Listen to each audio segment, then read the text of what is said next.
want kicking the things out of orbit. Oh my gosh! One of the greatest fighters. John Jones beat every champion pretty much never lived. If Khabib gets his hands on McGregor, it's going to be that night. Let's get into it. Hello, you are listening to the Fight Night Picks Recap Show. I'm John Franklin. This week on the show, we discuss all the fights from UFC 262, Oliveira versus Chandler. I will do all of this with one half of the Fight Night Picks preview show, speed, of course, of the great Matt Allen. Matt, how are you? I'm doing great. What an event last night. Okay, I hate to say I told you so, and I know we do the victory lap at the end, but I feel like I've been fairly spot on with Michael Chandler's career in the UFC up until this point. And if you were following him in Bellator, you kind of knew this was going to happen. Like, he hits really hard. If he hits you clean in the first round, you're probably going to go down. He isn't that durable, though, himself. And I feel like you just kind of saw his whole career in like a round in 10-second period last night. It was just a wild event, though, top to bottom. These last two pay-per-views in front of the crowds have really delivered. I agree. All right, so let's talk about the card overall. We tend to do this at the top. On paper, this card didn't have the wow factor, but I do feel like, it was pretty solid in its delivery, and it gave us some solid storylines moving forward. So when you started doing your research, or just when the fights were announced, how were you feeling about this card? Were you just kind of saying, not that you'd go through the motions of previews or recaps like this, but that it wasn't something where you're like, all right, I'm super pumped for it. What was your level of excitement? So I'll be honest, I was really excited for the pay-per-view last night. Like, I was probably looking forward to the pay-per-view last night more than the pay-per-view that had Jorge Masvidal and Kamaru Usman. And yeah, that pay-per-view had 3 title fights on it, but I didn't really care about any singular title fight nearly as much as I cared about the main event last night. Like, Charles Oliveira, just as a skill set, get rid of the personality, get rid of his cool story and all that, but like, he's a third-degree black belt in jiu-jitsu. He hits really hard. He's good at everything. Michael Chandler, he's good everywhere. He hits really hard. He's this great dominant wrestler, and he's really good on the mat too. Like, as a skill set, this was one of the more high-level fights that you're ever going to see. So I was really looking forward to the pay-per-view last night. I understand not all the fights hit, and maybe the most interesting thing about a Katlyn Chookagian fight week is her like tweets. I'll let you look into that on your own time, but it's just, I was actually really looking forward to last night, so I'm really glad it delivered. All right, Matt, let's start with the main event. Despite several Dana White dinners, Khabib Nurmagomedov remained retired, which left the 155-pound division without a champion.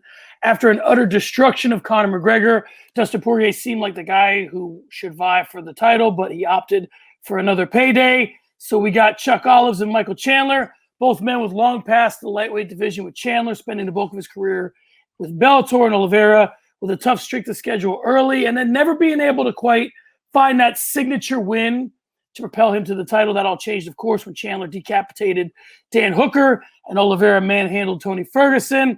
So let's get to the action. I thought the first round was good, with both guys showing they were, in the words of I think Beanie Siegel, they were dangerous. Oliveira had Chandler in some trouble on the floor, and Chandler wobbled Oliveira on the feet. And then in the second, a Chuck Olives left hook changed everything. He got the former Bellator champion on the ropes and closed the show. The result reads, Charles Oliveira defeats number 4 Michael Chandler by TKO via strikes 19 seconds into the first round to win the championship. Matt, that's what I saw. What'd you see?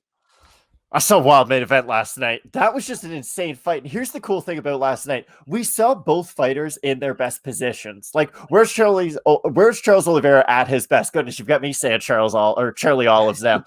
Where's Charles Oliveira at his best? Well, it's on the mat. It's taking guys back. It's choking people unconscious. We saw him take Michael Chandler's back early in a fight. And people always say, when's the best time to get your opponent's back? Early, when both guys are dry, when there's not a lot of sweat. But Michael Chandler was able to get out of that position and then land big, powerful hooks on Charles Oliveira. But here's the thing.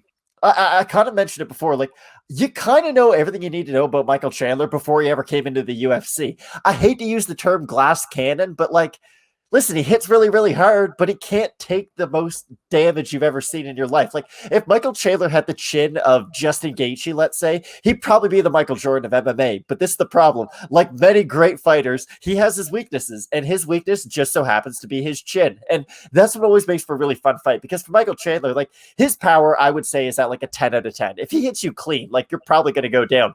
But the fact that he is sort of fragile on the feet himself always makes for a really fun fight. So I think Michael Chandler really most of his fights against the elite in the lightweight division are just going to be coin tosses. They're going to be, hey, is he going to land his power first, or are the opponent going to land first? Because if Chandler's going down to hooks from Charles Oliveira, I think Dustin Poirier could probably put him down if he landed clean. I think Gaethje could probably put him down if he landed clean. It's just with Chandler, you know how explosive he is. You know how he's got all that fast twitch muscle.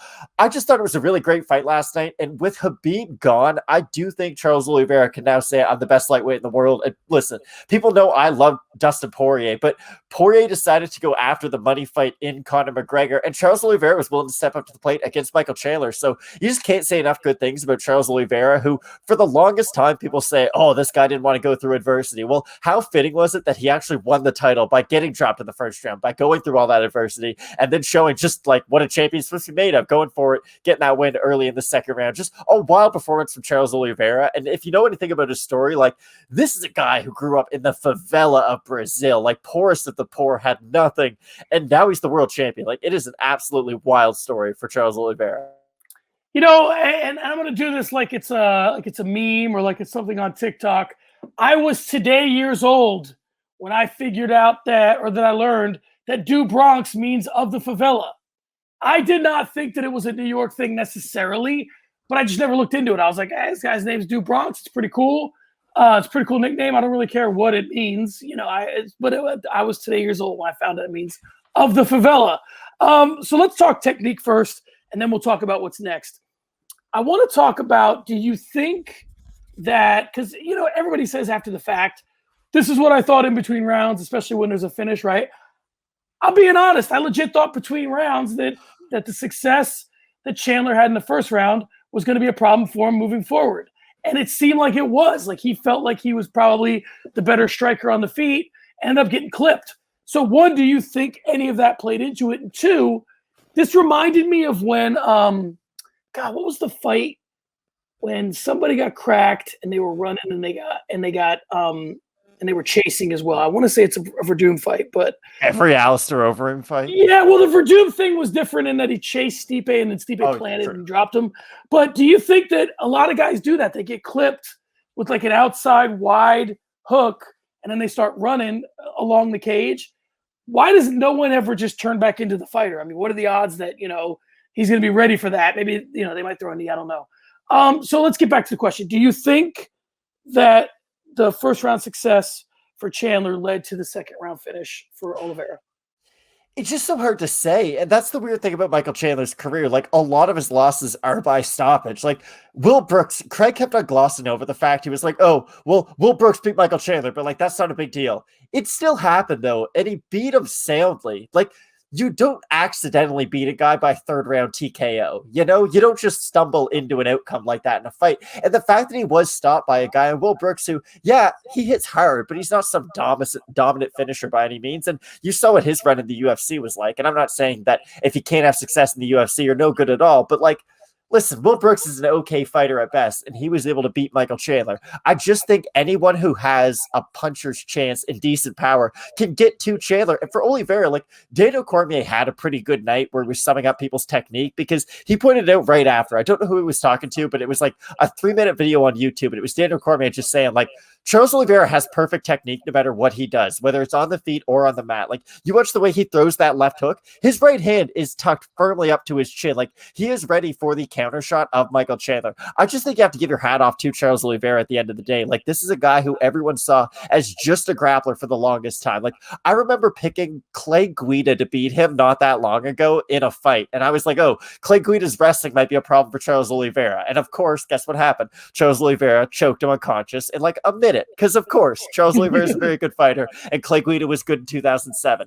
I just think at the end of the day, Charles Oliveira has grown into a way better fighter than any of us had ever expected. And I'm at the point now where like Jan Blachowicz has become champ, Michael Bisping's become UFC champ, Charles Oliveira's become UFC champ. Like I think anyone in the UFC on the roster at any point could become UFC champ. Like you can make massive improvements year after year after year, and people think you're a finished product, and you just keep on making those improvements. And yeah, maybe Chandler was a little bit overconfident on the feet after the success he had in the first round, but I just don't really know what Chandler could have done differently in the second round. Like Oliveira, here's the problem with the corner in between both rounds. We only heard Michael Chandler's corner in between the 2 rounds. Like, no one was talking to say what Oliveira's corner was saying, because I'm assuming Oliveira's corner said, don't back up. When this guy throws strikes, we need to take a step forward. Because if you look at Oliveira, in the whole first round, he's just backing straight up to Michael Chandler. And when Chandler's throwing more than 1 punch in a row, he's going to land in that second, third, and fourth punch in the combination. But if you just look at that first 10-second interval in the second round, Oliveira takes 1 step forward, throws the hook, makes Michael Chandler be the one reacting to what Oliveira is doing and not the other way around. It just caught him with a good shot. So I don't know if it was completely due to the fact that Chandler was overconfident because of the success he had in the first round, but I definitely wouldn't rule that out.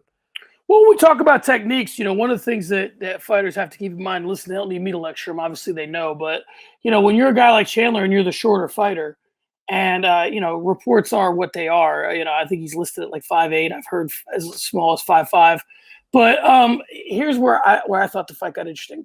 When you're fighting a guy like Oliveira who has more reach than you got to be more aware of your distance. And when he got clipped by Oliveira, I used to do a recap with a guy, I can't remember his name, but we used to talk about that you got to be all the way in or all the way out.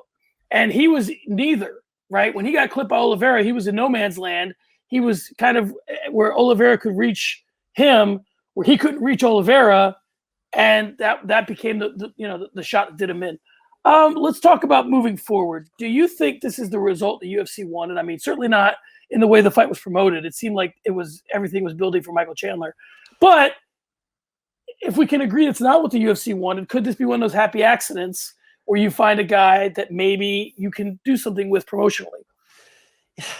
It's weird, right? Because no one really knows what goes into being a star. And for me, and I'm assuming you feel the same way about this, Charles Oliveira should be a star. If you know anything about him, what is there to dislike about him? He's a 3rd-degree black belt in jiu-jitsu. Well, that's pretty damn cool. He knocks people unconscious on the feet. That normally sells. And he does great things for his community in Brazil. And he's this massive voice for the people in the favelas.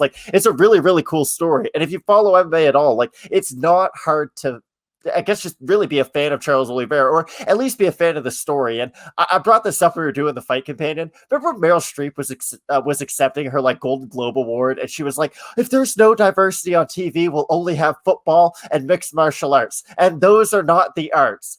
What Charles Oliveira does is art.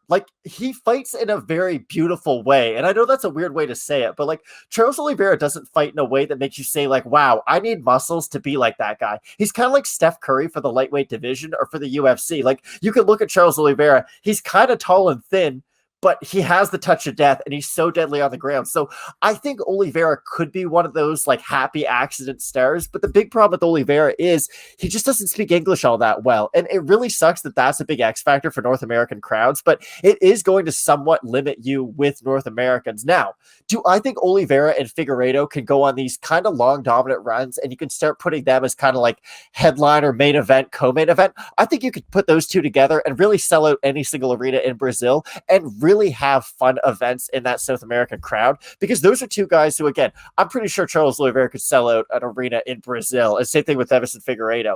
And it did suck, because you had kind of mentioned, with the promotion, it was so one-sided towards Michael Chandler. It was kind of ridiculous. I'm not too tied to the Embedded series. I like them. I think it's cool that they follow them around during fight week, but the whole Embedded series just felt like they were following Michael Chandler around. If every one of those videos are 10 minutes long, I would say 8.5 of those minutes were just dedicated to Michael Chandler. And I get it. He's an exciting guy. He's got a good voice. He speaks well and all that. But at the end of the day, he just wrestles. I don't really think Michael Chandler had the X factor. And I don't think if Michael Chandler won, he would be that big of a star either. And I've got this weird theory that I'm going to, I guess, unveil right now. And I'd love to get your opinion on this. So I'm a big basketball guy, right? And I love The Last Dance with Michael Jordan. Does Charles Oliveira beating Michael Chandler guarantee that Conor McGregor is going to lose his next fight? Because hear me out. If Michael Chandler beats Charles Oliveira and he's the lightweight champion, Conor McGregor can look at that and say, hey, Michael Chandler beat most of the great lightweights of his generation outside the UFC. I know MMA math doesn't make any sense, but if I beat him, I can claim that I've beaten all the great fighters of my generation. Whereas what the heck does Conor McGregor do if he fights Charles Oliveira? Like, where's the motivation in that? The guy doesn't speak English all that well. What are you going to do? Talk bad about him? Like, he seems to be a really great guy, and he's overcome a bunch of adversity, and he's improved a lot throughout his almost decade-long tenure in the UFC. I just don't think the motivation's there for a guy like McGregor or a guy like Nate Diaz to go like, wow, I'm going to go out of my way to now go into the title picture and get out of the thing that we kind of refer to as that like money fight category. I think if Michael Chandler had won, then yeah, guys like Nate Diaz, guys like McGregor are going to be calling them out like there's no tomorrow. But the fact that Charles Oliveira won, he's a crazy dangerous fight, and he doesn't have this massive fan base. I just don't think he's going to get these other big name stars who are looking for title shots to be calling him out anytime soon. I agree with you completely in the sense that if I'm Conor McGregor and I beat Dustin Poirier, I would probably go to 170 and look for a fight there. Only because, you know, if Chandler wins, you can sort of not talk Chandler into, but like you could talk some shit with Chandler in the press conference and get him to stand up with you. And that might be the recipe for you to win. Charles Oliveira is such a diverse fighter. If I'm Conor McGregor, I'm looking at Charles Oliveira the same way I looked at Khabib. Just not a fun night. It's not going to be a fun night for me. He has all these different things that he can do. So it's like, I got to do this again. Like I thought this guy, the guy that already made for an unfun night retired. Now I got to do it with this other guy. So I don't know. Here's my question. And it's funny because Oliveira, I'm going to throw some names at you, which I'm sure there are better names out there. But Oliveira, when you talked about like him being like a tall, skinny kind of guy that can crack a little bit, you know, we've seen the UFC want this guy to come around before. You know, Ricardo Lamas, Thomas Almeida, these guys that have this look and are kind of, you know, going up the ranks and like, oh, he's going to be the next guy. Oliveira's the only guy that really hit. And, and this, you were talking about theories. Here's a crazy theory for you. And I want to get your thoughts on it because, and all this, let me tell you, comes out of Miesha Tate, which is, I think that for some fighters, they view the belt like the gold medal. Right, I'm training forever. I go there, I compete, I win it, and now I have that accomplishment. And others, they look at it like, I want to get it, I want to defend it, and then we want to keep moving. Which do you think Charles Oliveira is? Do you think the belt was the destination, and now that he has it, not that he doesn't want to defend it, but he doesn't have the same vigor to defend it as he did to get it? If he fought at like light heavyweight, then maybe the motivation wouldn't be there to go after the other top contenders because there's just no one who people care about in some of these divisions. But at lightweight, like it's pretty easy to get motivated to fight Conor McGregor or Dustin Poirier or Justin Gaethje. Like these aren't just big names in the MMA world. Like these are pretty big names just really in the sports world. So for Oliveira, I think that there's the type of names out there that are going to get him motivated for the challenge no matter what. It is interesting though, because guys like Charles Oliveira who have had that massive long run in the UFC and then they finally do reach that pinnacle, sometimes they do kind of fizzle out as champ and they don't have that long tenure because they are finally like, okay, I've reached the top of the mountain, now I can settle. The crazy thing about Oliveira though is that he is only 31 years of age. Like he broke a record last night that I don't think people realize the amount of weight that should be put behind this. He broke Michael Bisping's record for the most fights before winning a UFC title.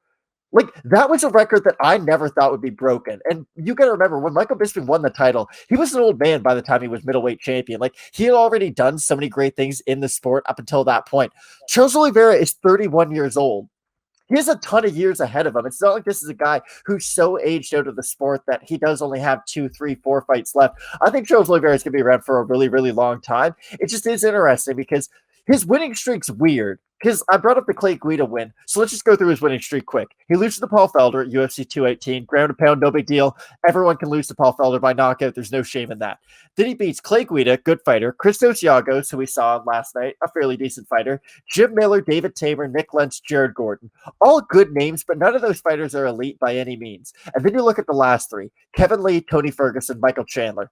Kevin Lee's not in the top 15 anymore, so it's not like that's the guy who you're going to be rematching in the future. Tony Ferguson kind of seems to be on the way out. I know we'll talk about that in a minute. And you just beat Michael Chandler, who it's going to take him a little bit longer to get back up to that title shot. So for Oliveira, I don't think that he's going to run into the same opponents over and over again. They can't get motivated for. And I do think that the fact that the lightweight division in the UFC is such a glamour division that I think he'll always find a way to stay motivated as champ. I don't think this is some guy who's just going to hold the belt for 1 or 2 fights and then give it up because he's just kind of like oh, wow, I'm good with my career at that point. Like, this guy was a 3rd-degree black belt in jiu-jitsu. That's kind of overkill. You would think after the 1st degree, you're like, hey, I'm probably good. But this is a guy who kept on learning, kept on trying to evolve his game, and after a decade in the UFC, has continued to evolve. So I don't think he's just going to stay happy with or stay content with where he is. I think he is just going to keep on trying to improve, and I think he's going to try to stay champ for a very long time. Yeah, it gets interesting because he's becoming champ at a very interesting time in the division's history, which is he is the least known, maybe of a lot of the fighters, even on that lightweight roster, but he's probably the best. And he now gets to fight a bunch of guys he hasn't yet fought to defend the belt potentially. And they're all going to be high-profile fights because they're all bigger names than he is. The only guy I think who's probably right there with him might be Poirier. In terms of right in their primes, sort of fighting their best fights of their career. So it'll be interesting. All right, Matt, we move on. Speaking of guys who had a lot of fights before title fights or before belts, let's talk Tony Ferguson. He drew Beneil Dariush last night.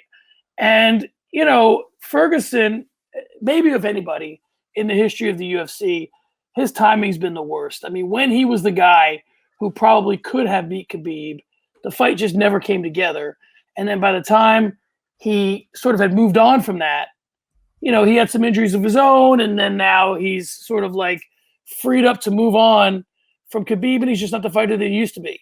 Now, we could talk about the whole what are fighters like after they fight Justin Gaethje of it all, but this guy's not looked great, and, you know, last night was no exception. He didn't look great against Beneil Dariush. It was a 3-round decision win for Beneil Dariush. Side note, tying Beneil Dariush, I think, for 4th all-time in lightweight wins with 14.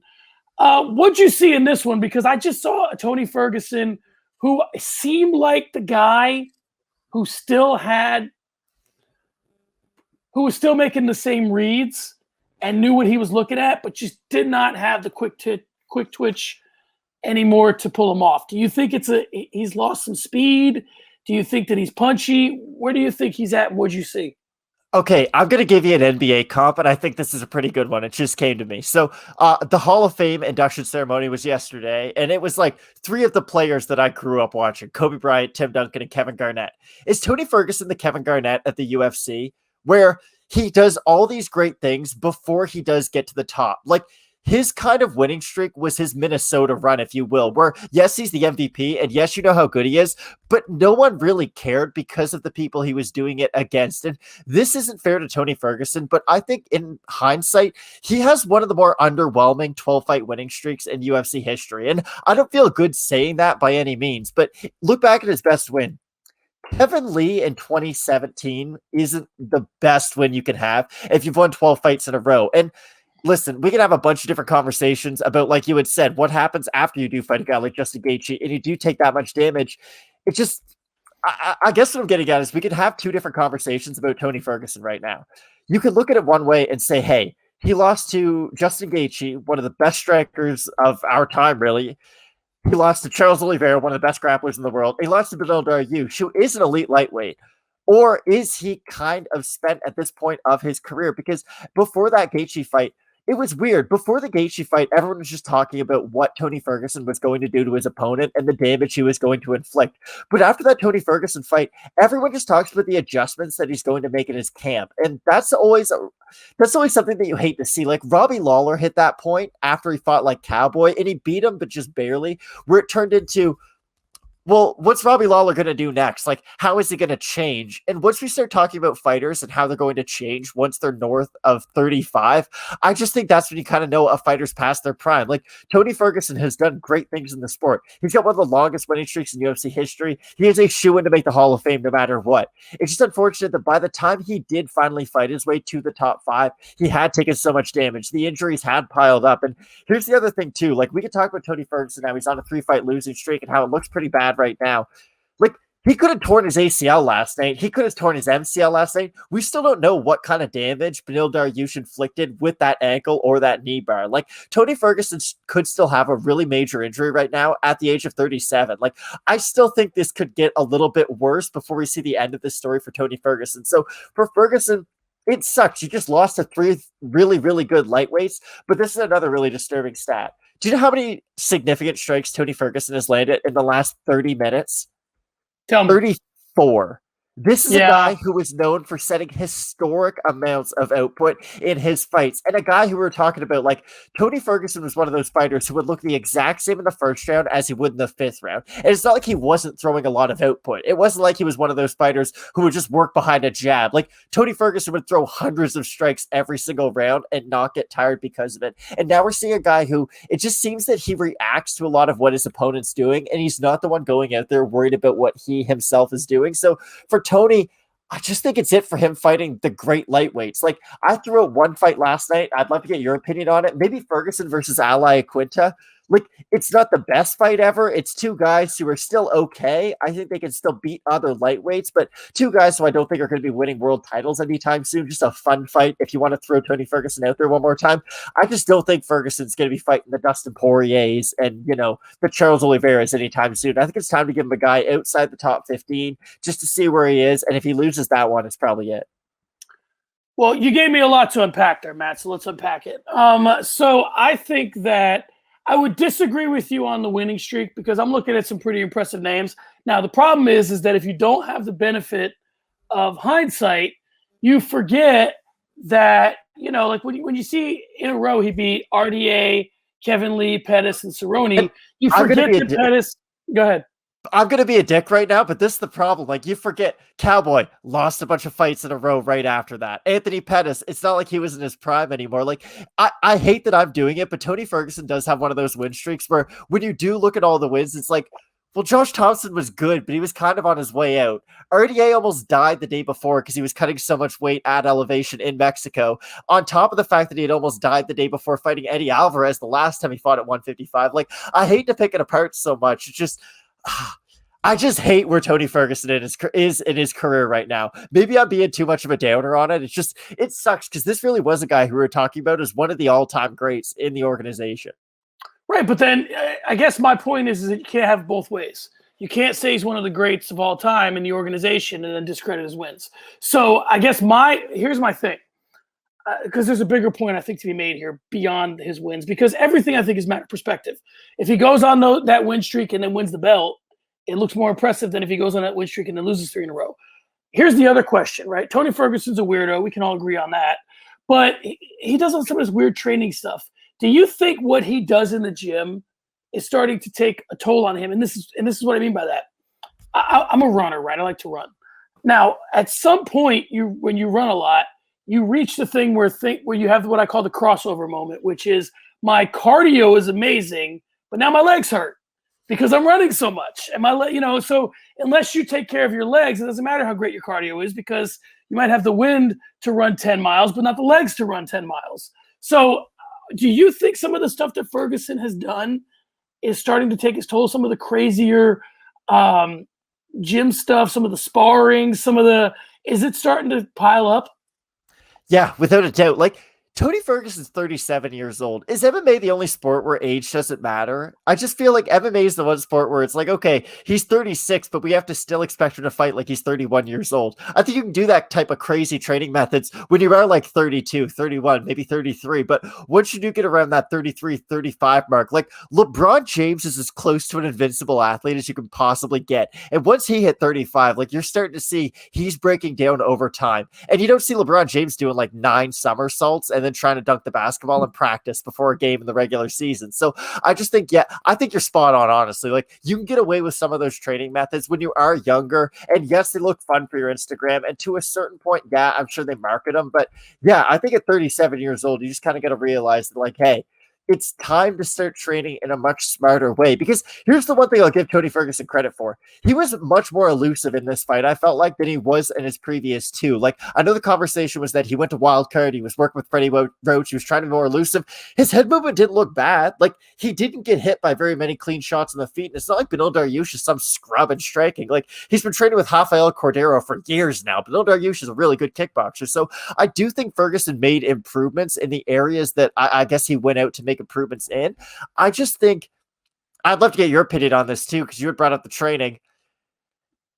Is 10th Planet Jiu-Jitsu and is a 10th Planet black belt worth nearly as much as, like, I don't know, a black belt from anybody else, because you see, yes, it's one thing to get out grappled by Charles Oliveira, and like anyone could be a great jiu-jitsu practitioner and then get out grappled by Charles Oliveira.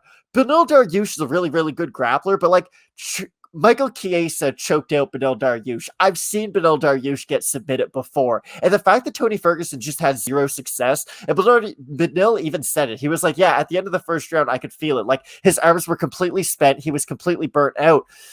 I just think for Tony Ferguson, age is starting to catch up to him, and so's the damage.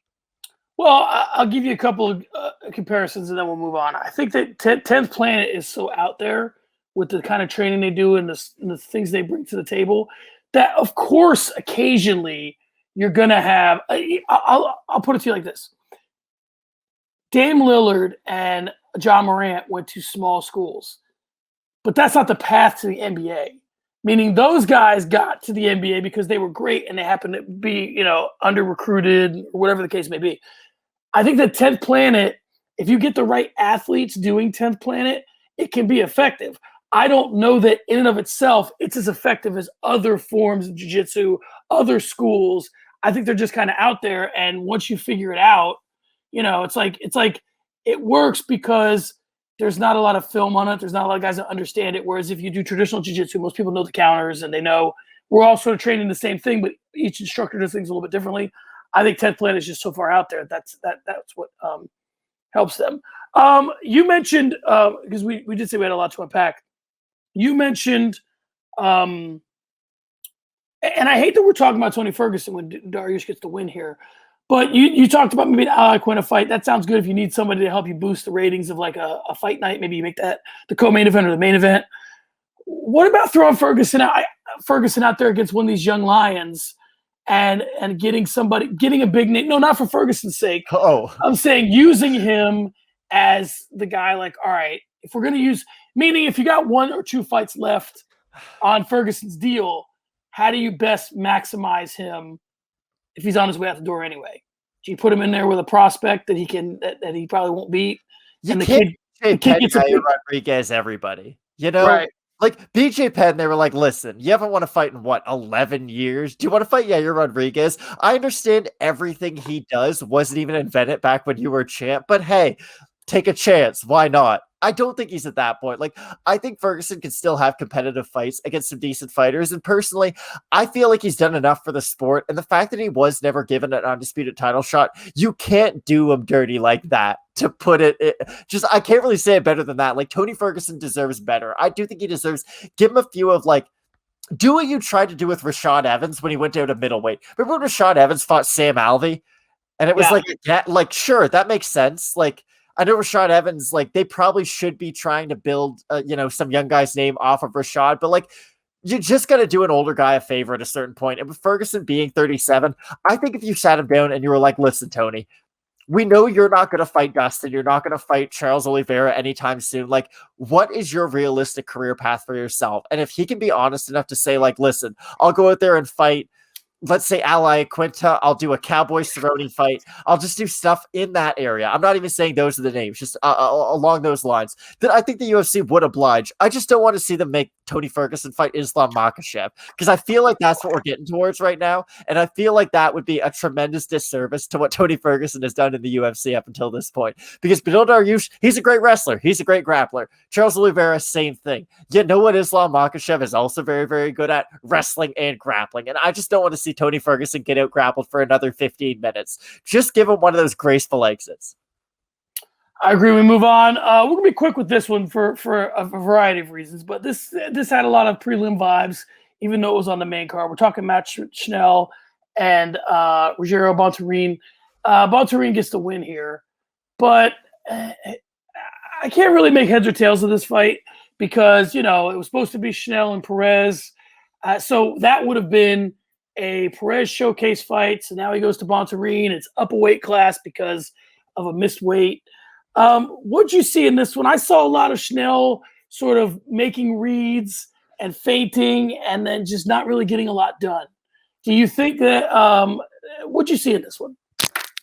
So it was weird Rogerio Bontorin and Matt Schnell are both supposed to be flyweights. They take the fight on short notice, so they make the fight go up to bantamweight, and then Bontorin still misses weight. Like, that's the most Johnny Hendricks thing you can do on a pay-per-view main card, is miss weight up a weight class from what you're normally fighting at. Because for Bontorin, like, yeah, you win, but now nobody cares because you can't really move him up in the rankings at flyweight at all. You can't really make him fight at bantamweight in the future because he's only 5'5". And like, what, do you want to see him fight Corey Sandhagen, who's like 5'11" and massive for the weight class? Like, he doesn't really fit in at bantamweight. It's just a weird spot for Bontorin and Matt Schnell. And I hate to say this because the whole fight card was really good and I had a great time watching it, but that was one of those fights where after it's done, I don't really care who won. I don't really care who lost. It was one of those razor clip. It was a really close fight. Bontorin definitely won the third round, and the first two are close. So you're gonna have a really hard time saying, well, Matt Schnell won the first and second round. Like, they were very close. So if you want to put everything in Matt Schnell's favor, then yeah,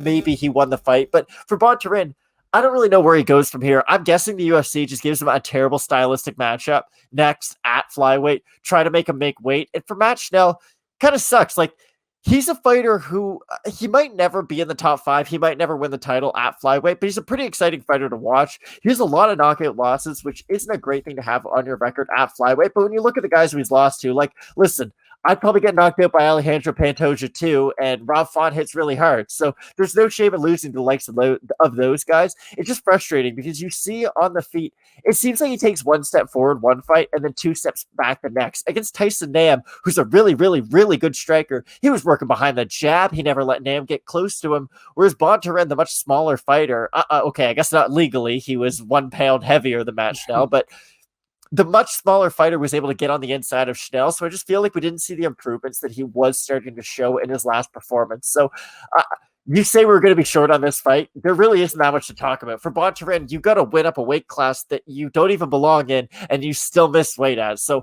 I just assume the UFC is going to give him one of those terrible fights next, and we'll see what happens with him. It's just really frustrating to see where Matt Schnell, he'll go out there and make these big improvements, and then in the next fight, you just see him make these classic mistakes that you'll see him make earlier on in his career. So for Schnell, just try to be consistent. It'd be really nice if he could string together 2, 3, 4 wins, just of even him showing the same facet of MMA. Like, I don't want to see him just go out there and try to get wins by wrestling, or just go out there trying to get wins by his jab. Just go out there and try to make things an MMA fight, because I do think he's a really well-rounded mixed martial artist who still has more room to grow in his game. Yeah, I think for me, all I saw with Schnell, just being a guy that's watched a lot of fights in my life, was the style that he was implementing. I would have wanted to see him a little busier. Like you said in the past, he's worked behind the jab. He should have just been a little busier. All right, we move on. Katlyn Chookagian defeated Viviane Araujo by a unanimous decision, couple 29-28 to 30-27. My 2 takeaways from this, and I'll just get your thoughts on it when we talk about the fight, was a buddy of mine said that if you're the number 2 fighter in the world, why are you not putting on a more impressive performance here? And I said, well, 2 things. One, you can't discount the person that you're fighting's ability to take an ass whipping, which I think that Viviane Araujo was very tough. She had her moments as well, but I think that, Chookagian was landing some shots here and there, but, Araujo's tough. And the other thing is, sometimes when you have that number 2 next to your name, you fight to protect it more than you fight to, like, make yourself look impressive for a title shot, because there's 2 ways to look at it. If you take a lot of risks and lose, then you're not in line for a title shot.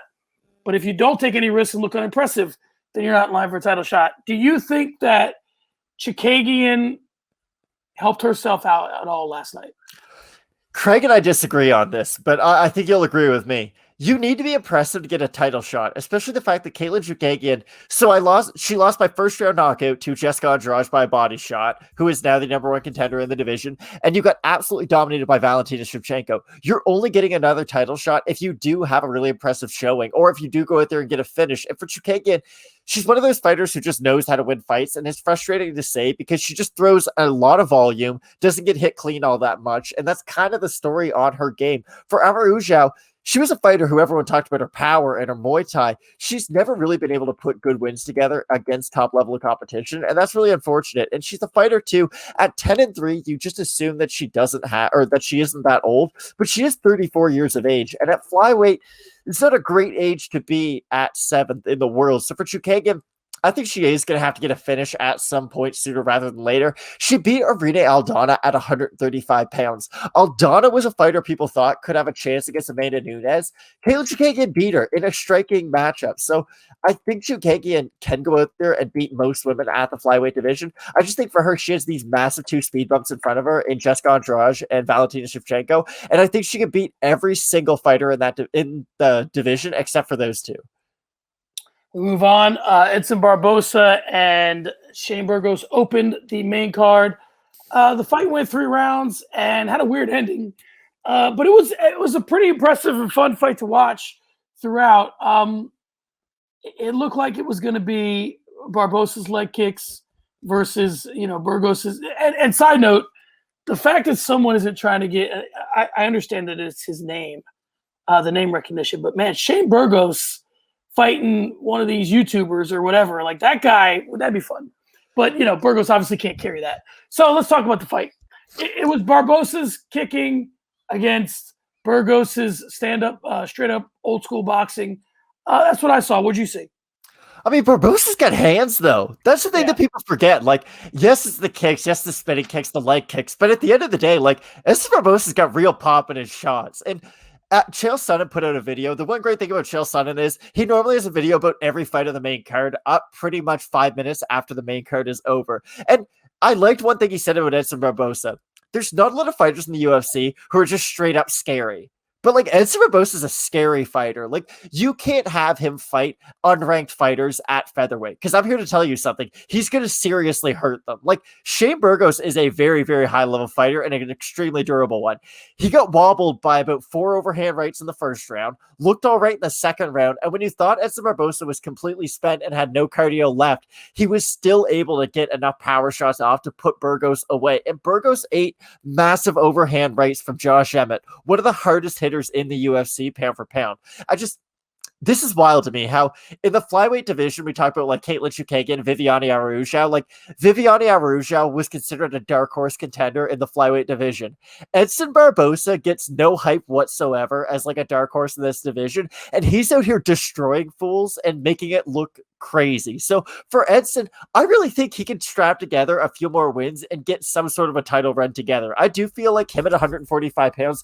Yes, I'm worried about the weight cut. Yes, he does have a massive advantage of like straight up weighing 200 pounds the night of the fight. But like Edson Barboza at 145 pounds is one of the scariest fighters in the UFC. And if you keep on putting him out there against these other primary strikers, like, yeah, Shane Burgos is really, really good at striking, but there's a reason that when Edson Barboza fights, like people talk about him as a generational talent when it comes to the art of striking. Edson Barboza can not only kick your legs off, kick your body, like destroy your liver that way. He does have boxing at the end of the day. So I think for Barboza, it's going to be weird to see how they match him up going forward because he's not one of the higher ranked guys at featherweight, but I would argue he has one of the bigger names in the division. Like Edson Barboza has been around, and I know a lot of people who don't care that much about MMA, but they still know who the guy is just because of the impressive performances that he goes out there and puts on and of all the crazy highlights that he has. So for Barboza, the 2 names I've been thinking about, if they put him in there with Yair Rodriguez, I think that would be automatic fireworks. Like, I'm not the only person who's thought about this. That would be an absolutely wild fight. There'd be a lot of spinning techniques, I'm sure. The other way you could go with it is you could do like Barboza versus Arnold Allen. Arnold Allen, an exciting young fighter who's got this great win streak. It's just best win Sneak Yusuf. And yes, Sneak Yusuf's really good, but it's not like he's the proven, been there, done that contender that Edson Barboza is. So if the UFC wants to make Barboza that kind of, not gatekeeper, but try to capitalize on his name because there's still obviously quite a bit of tread left on the tires, then maybe they could put him up there against one of those younger guys like Arnold Allen. But personally, I would love to see the Yair Rodriguez matchup just because, like, thinking about that fight would be absolute fireworks. I'm going to compare Edson Barboza to a weird person here real quick, and then we'll move on to the prelims. Edson Barboza is like Steve Martin. Here's why. I watched this thing not too long ago where Steve Martin got some weird, like, honorary Oscar. And the reason why they gave him an honorary Oscar is because they're like, this guy's an amazing entertainer, but he's never done any one thing that was so good to give him an Oscar. So we just kind of give him, like, lifetime achievement or a body of work kind of award. Edson Barboza, man, if anybody was ever going to get into the Hall of Fame on strict to schedule, it's Edson Barboza. I mean, every fight that you want to test a guy, you put him in there with Edson Barboza. I mean, Edson Barboza is the ultimate, gatekeeper of all gatekeepers in just terms of like, what do we have in this guy? Can he stand?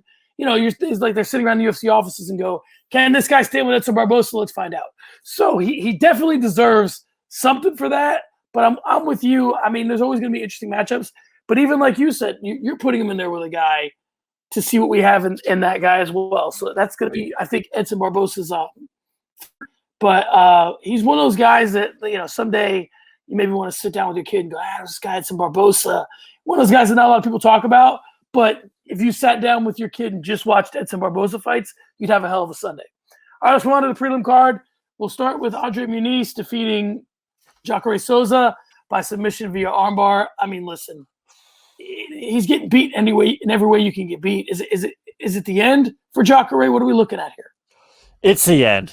Because, listen, people get on me because I make a big deal when guys tear their ACLs, and we can argue whether or not that's like a career-defining injury, one that can ruin your career. You know what's always bad? Breaking your arm at 41. I know people who aren't professional athletes who are in their 40s who break their arms, and they're like, damn, this really, really sucks. I couldn't imagine if they actually needed to do, their job every single day and had to try to maintain, the top physique possible and try to fight other people in a locked cage. It's a tough ask for Jacare. He is in that Chris Weidman boat where it's, your best days are kind of behind you. You'll want good things to happen for this guy. But at the end of the day, he's got a really big name, and he does have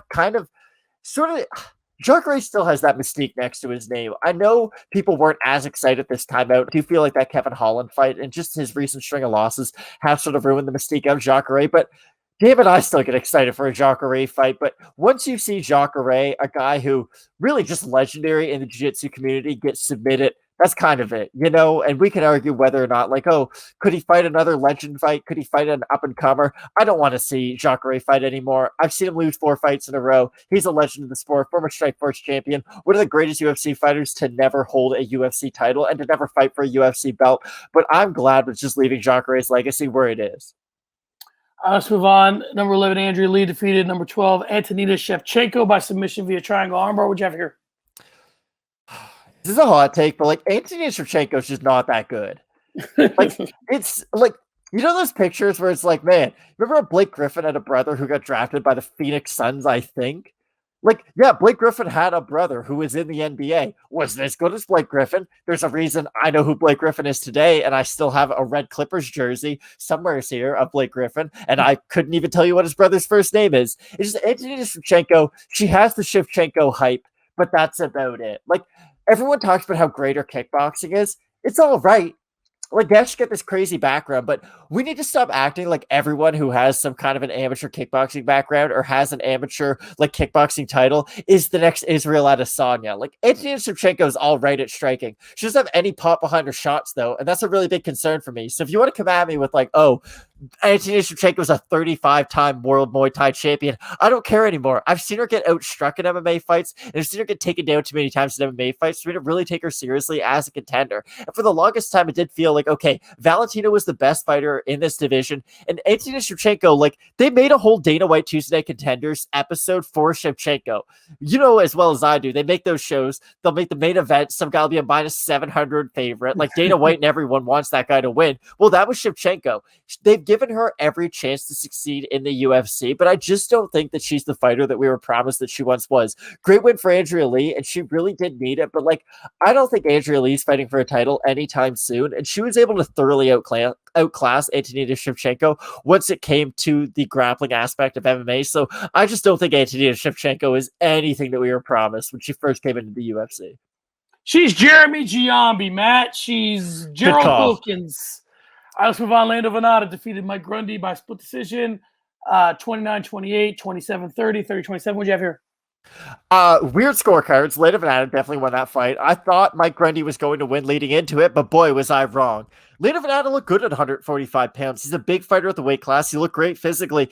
My problem with Lando Vannata is that Yes, he won the fight, but barely. And I didn't even think Mike Grundy looked very good. Like, he only landed, 3 straight rights, and the commentary went insane about it, and he missed every single takedown he went for. My problem is that Lando Vannata is a very, very good striker, but he doesn't have insane power to where I'm worried every time he's throwing punches. It doesn't have the kind of output to where I'm like, oh, he'd go out there and just overwhelm his opponent for a round. So he's a good striker with low output and okay power. At the end of the day, I think he'd have a lot of really fun fights at the featherweight division, and I wouldn't be surprised if they give maybe Lando Vannata, Shane Burgos a go in 8 or 9 months. Who knows? That might be a fun fight, but I just don't know where Lando Vannata's ceiling is, especially at 145 pounds. Matt, the Beverly Hills Ninja! Jordan Wright defeated Jamie Pickett by TKO via strikes. Round number 1. What'd you have here? I mean, not much to say on this. I thought Jordan Wright was an absolute can crusher, and that is a real term that I used. And I was wrong. Hey, he looked really good in this fight. And yes, Jamie Pickett got knocked out by those classic Travis Brown elbows, one of my favorite meathead moves in MMA. But listen, Jordan Wright got the job done. If you win by first round knockout, it's really hard for me to be critical of your performance. And it'll be interesting to see who they match him up with. I know you're not as good as Joaquin Buckley, but you're better than Jamie Pickett. I don't know how many other fighters are in that range. There's probably 2 other guys there too. So I'm not saying he can't go on and have a successful career at middleweight. I just don't really think Jordan Wright is the highest ceiling in the world. Priscila Cachoeira defeated Gina Mazany by TKO via strikes. Round number 2, 451 of it. What'd you have here? TKO due to strikes. Wink, wink. TKO due to being real tired. Gina Mazany, those Peloton commercials were made for you.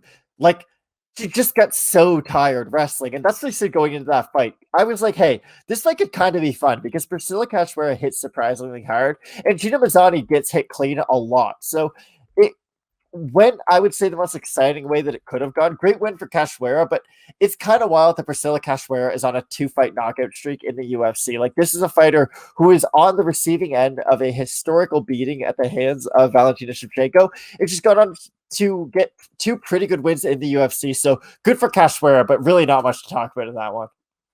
And lastly, Tucker Lutz defeated Kevin Aguilar by unanimous decision, 30-27 and a couple 29-28. What'd you have here? Tucker Lutz looked good. Kevin Aguilar just kept on throwing a right hand to the body and a left hook to the head over and over and over and over and over. And he kept on getting hit clean, but he just never learned his lesson. So it was a really frustrating fight to watch. The best thing I can say about that fight is that someone tweeted out that Tucker Lutz is such a poor name, and that's a pretty funny thing to say. And lastly, Christos Giagos defeated Sean Soriano by submission via Darce choke. Round number 2. What'd you have here? Christos Giagos, call the cops, but not for me.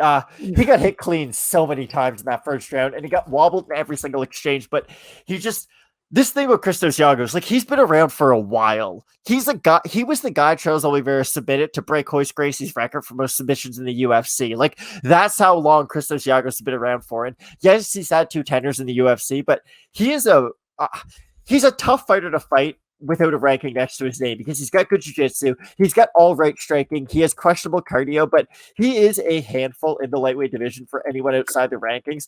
It's just, again, he has terrible cardio. If he had good cardio, I'd be much more comfortable saying that, yeah, he could beat guys in that 25 to 15 range. But as we sit right here, I think he's a guy who can have fun fights outside the rankings, but I doubt he ever breaks into them. All right, let's move on to some housekeeping notes. Performances of the night were Charles Oliveira and Michael Chandler. Oliveira got $75,000. This all thanks, of course, to Tony Ferguson, who put the pressure on Dana White to up the bonuses.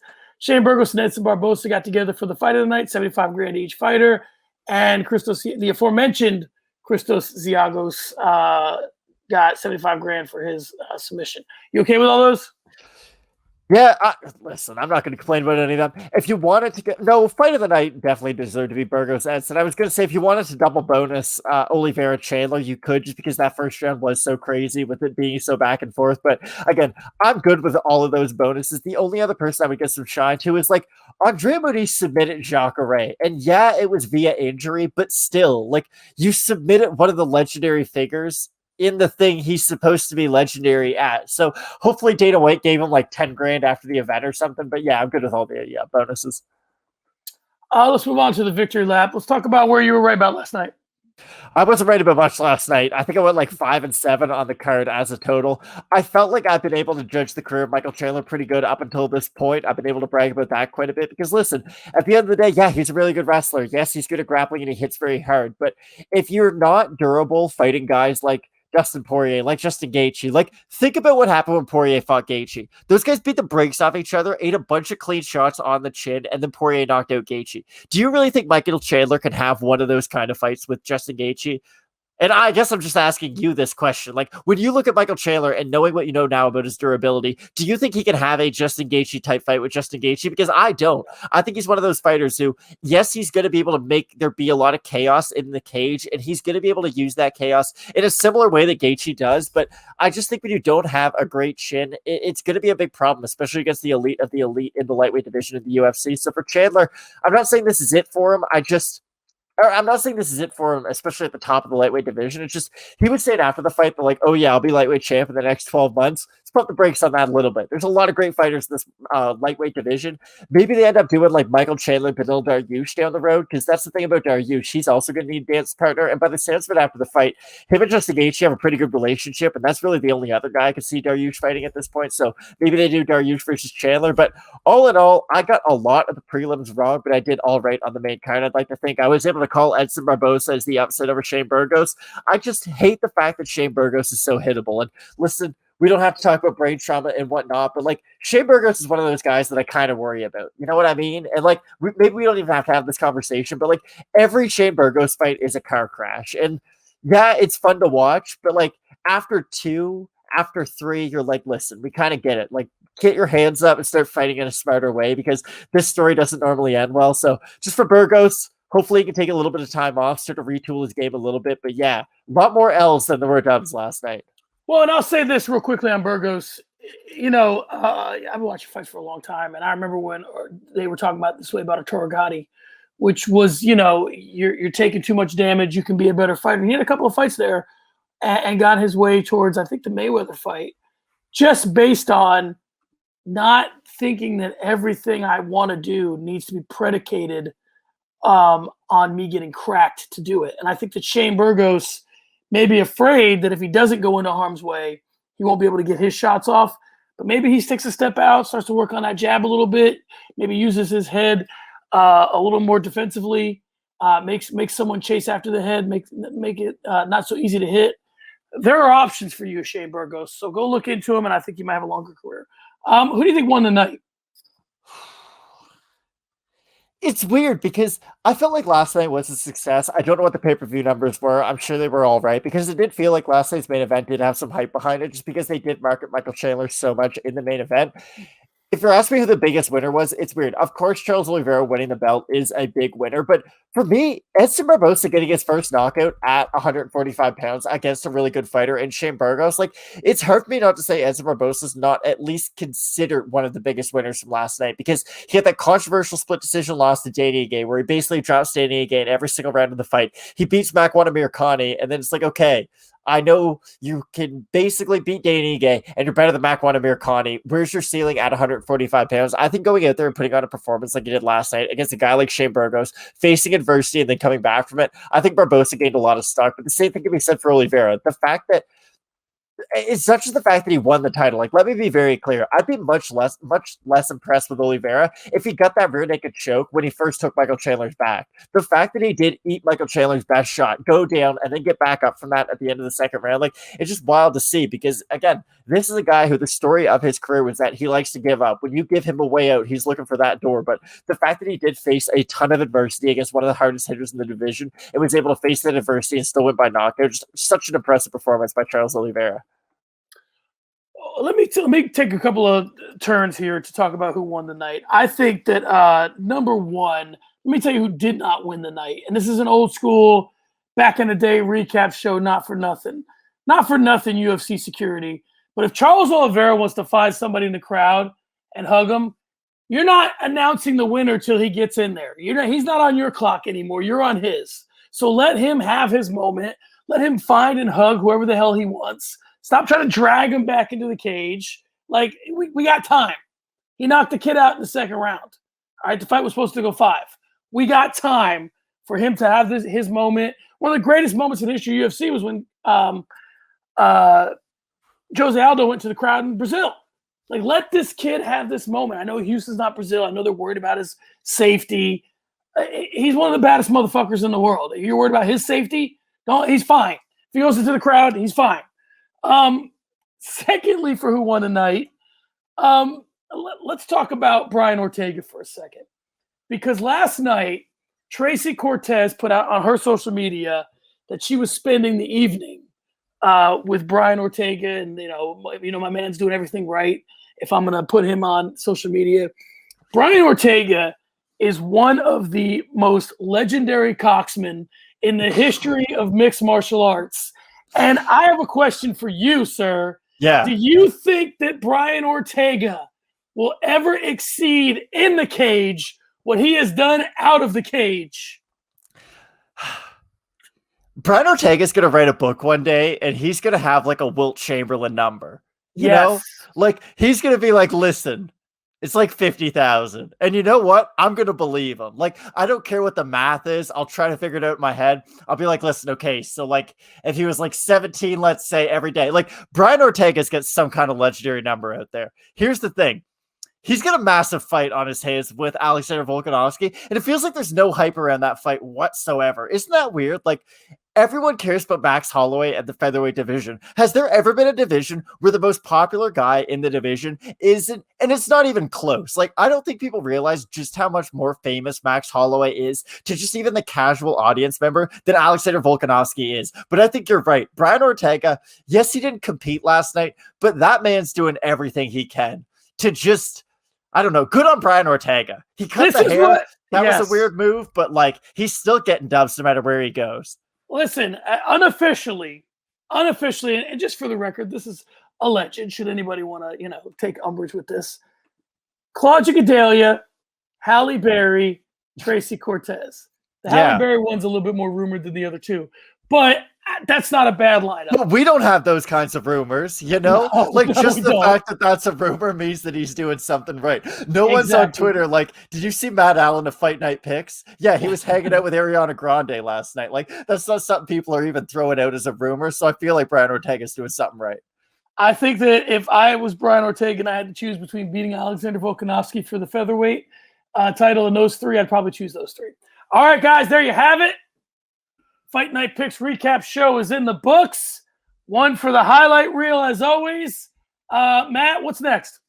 What is next? We have Rob Font versus Cody Garbrandt next weekend. That should be an interesting fight. I don't know if that might set the record for least amount of kicks thrown in a 25-minute fight between two primary strikers, but like we're talking about two of the best pure boxers in the bantamweight division facing off against each other. And for Garbrandt, yeah, he's a little bit chinny, but like he can still crack with the best of them. And with Rob Font, the streak that he's been on as of late, you look at the Marlon Moraes performance, like he's on by far the best rhythm of his career right now. I could not be more excited for next week's main event, but yeah, that's what we got going on. And more Fight Night Picks greatness this week. We've got recap shows. We've got predictions. Just, you know where to find it. Fight Night.